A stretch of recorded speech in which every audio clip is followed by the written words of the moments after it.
नमस्कार। JKITI के YouTube channel पर आप सभी का स्वागत है।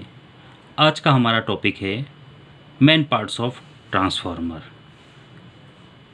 ट्रांसफार्मर के अंदर जितने भी पार्ट्स लगे हुए होते हैं, आज हम उनकी स्टडी करेंगे कि वो पार्ट्स क्या क्या होते हैं, उनके नाम क्या हैं और वह क्या कार्य करते हैं। तो सबसे पहले हम देखते हैं कि देखो, ये हमने एक ट्रांसफार्मर का डायग्राम बना रखा है, जिसमें हमने इसके अलग अलग पार्ट्स को जो है बता रखा है। ये है वाइंडिंग। जिस वाइंडिंग में हम सप्लाई देते हैं उसे प्राइमरी वाइंडिंग कहते हैं, और जिससे हम आउटपुट लेते हैं उसे सेकेंडरी वाइंडिंग कहते हैं। यदि हम यहाँ पर प्राइमरी में सप्लाई देंगे तो सेकेंडरी से हमें आउटपुट मिलेगा। तो यह हो गई हमारी वाइंडिंग। यह हो गई iron core, laminated iron core. ये वाला जो पार्ट है इसे हम कहते हैं रेडिएटर।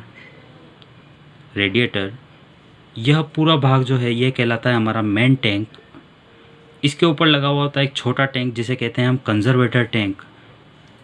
इसके ऊपर एक और लगा हुआ होता है डिवाइस जिसे हम ब्रीथर कहते हैं। इसे ट्रांसफार्मर की नाक के नाम से भी जाना जाता है। और यहाँ पर जो ये 3 डिवाइस लगी हुई है, इक्विपमेंट लगे हुए हैं, इन्हें हम बुशिंग्स कहते हैं। अब हम बात करते हैं वाइंडिंग का क्या कार्य है। तो आप सभी ने पढ़ा है कि ट्रांसफार्मर का वर्किंग प्रिंसिपल क्या कहता है कि जब भी हम किसी एक कॉइल में, मतलब यहाँ पर 2 कॉइल है और ट्रांसफार्मर हमेशा म्यूचुअल इंडक्शन पर कार्य करता है, मतलब एक कॉइल में हम अगर AC सप्लाई देते हैं तो इस वाइंडिंग के अंदर एक मैग्नेटिक फ्लक्स सेटअप होगा और यह मैग्नेटिक फ्लक्स सेकेंडरी वाइंडिंग के कंडक्टर द्वारा कट किया जाएगा। तो इस सेकेंडरी वाइंडिंग के कंडक्टर में EMF उत्पन्न हो जाएगा। यही हमारा ट्रांसफार्मर का वर्किंग प्रिंसिपल कहता है। तो ये हमारी प्राइमरी वाइंडिंग है और यह हमारी सेकेंडरी वाइंडिंग है। जिस भी वाइंडिंग में हम सप्लाई देते हैं उसे प्राइमरी वाइंडिंग, और जिससे हम आउटपुट लेते हैं उसे सेकेंडरी वाइंडिंग कहते हैं। अब देखिए, ये मेन टैंक है और मेन टैंक के अंदर हम भरते हैं इंसुलेशन ऑयल, जिसे हम ट्रांसफार्मर ऑयल के नाम से भी जानते हैं। इसका कार्य वाइंडिंग को इंसुलेट करना और ट्रांसफार्मर की कूलिंग को मेंटेन करना होता है। यदि ट्रांसफार्मर का ऑयल अगर गर्म होगा तो ट्रांसफार्मर इसे कूल किस तरीके से करता है, इसके लिए एक और डिवाइस लगी हुई है, रेडिएटर।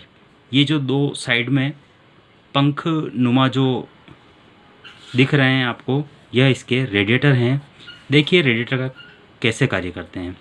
जब भी कोई ऑयल गर्म होता है तो वह हल्का होकर फैल जाता है, और हल्का होगा और फैलेगा तो वह ऊपर आ जाता है, और यहाँ से ये गर्म ऑयल यहाँ से बाहर आता है, और बाहर यहाँ पर इसको मिलेगी ठंडी हवा, और ठंडी हवा के संपर्क में आकर यह ऑयल कूल हो जाता है, और ठंडा जो द्रव होता है वह भारी हो जाता है, और यहाँ से ये वापस इसमें एंटर कर जाता है। मतलब ये सर्कुलेशन जो है कंटिन्यूअस चलता रहता है।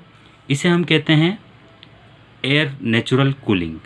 बहुत कुछ ट्रांसफार्मर में जिनमें हीट ज़्यादा बनती है या जो ज़्यादा MVA रेटिंग के होते हैं, उनमें यहाँ पर इनके ऊपर, इन रेडिएटर्स के ऊपर फ़ैन भी लगाते हैं, और फ़ैन जो है फोर्स के साथ में इसको ठंडा करते हैं, क्योंकि वो पंखे जो है इसके ऊपर फोर्स के साथ में एयर जो है उसका प्रेशर इसके ऊपर डालेंगे, और जब हवा इसके ऊपर से निकलेगी तो इस ऑयल की जो गर्मी होगी उसे सोख लेगी और ऑयल को ठंडा कर देगी। यह ज़्यादा MVA के ट्रांसफार्मर में कार्य में ली जाती है यह कूलिंग की विधि। इसे एयर फोर्स्ड कूलिंग कहते हैं, क्योंकि एयर को हम फोर्स, एक फ़ैन के फोर्स के द्वारा इनके ऊपर डाल के और ऑयल को हम कूल कर रहे हैं। तो रेडिएटर का कार्य क्या होता है, ऑयल को कूल करने का कार्य होता है, और ऑयल जो कूल होता है वो वापस सर्कुलेट होकर वापस यहाँ से इसके अंदर एंटर कर जाता है। अब देखते हैं हम, यह ऊपर जो लगा हुआ है इसे कहते हैं हम कंजर्वेटर टैंक। कंजर्वेटर टैंक हमेशा हाफ फिल रहता है।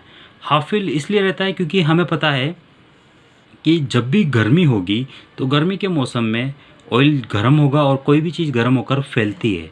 अगर यह हाफ फिल नहीं होकर फुल फिल होगा तो यहाँ पर क्या होगा, जब ये ऑयल फैलेगा गर्म होकर तो यहाँ से ये ब्रीथर से होता हुआ बाहर गिरने लगेगा। तो बाहर गिरने से बचाने के लिए हम इसको कंजर्वेटर टैंक को हमेशा आधा भरा रखते हैं, और कंजर्वेटर के नाम से ही पता है कंजर्व ऑयल, ये एक्स्ट्रा ऑयल होता है।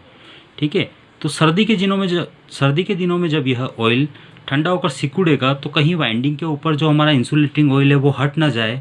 अगर ये सिकुड़ेगा तो मान लीजिए कि अगर यहाँ पर जो है वाइंडिंग के ऊपर से ऑयल हट गया तो ये वाला जो ऑयल है यह इस मेन टैंक के अंदर एंटर कर जाएगा और इस तरीके से हमारी जो है वाइंडिंग्स के ऊपर कंटिन्यूअस ऑयल का इंसुलेशन बना रहेगा। अब देखिए यहाँ पर एक और डिवाइस लग रही है जिसको कहते हैं हम ब्रीथर। ब्रीथर ट्रांसफॉर्मर की नाक होता है, इसके थ्रू ही हमारी एयर जो है ब्रीथर के अंदर जाती है। ब्रीथर का यह कार्य होता है कि यह एयर के थ्रू होकर जाने वाली जो नमी है उसे सोख लेता है और इस नमी को सोखने के लिए इसमें सिलिका जेल भरा जाता है जो शुद्ध अवस्था में नीले रंग का होता है और जब यह नमी सोख लेता है तो यह गुलाबी रंग का हो जाता है। लास्ट हमारा पार्ट्स है बुशिंग। बुशिंग का कार्य होता है सप्लाई को इनपुट करने या आउटपुट लेने के लिए। तो देखिए यहाँ पर हमने 3 बुशिंग दिखा रखी है ना, और इसमें 3 ये LT ट्रांसफार्मर है इसलिए यहाँ पे 3 टर्मिनल इसके पीछे से निकलेंगे जो हमें नज़र नहीं आएंगे, वहाँ से हमारा आउटपुट निकलेगा। धन्यवाद।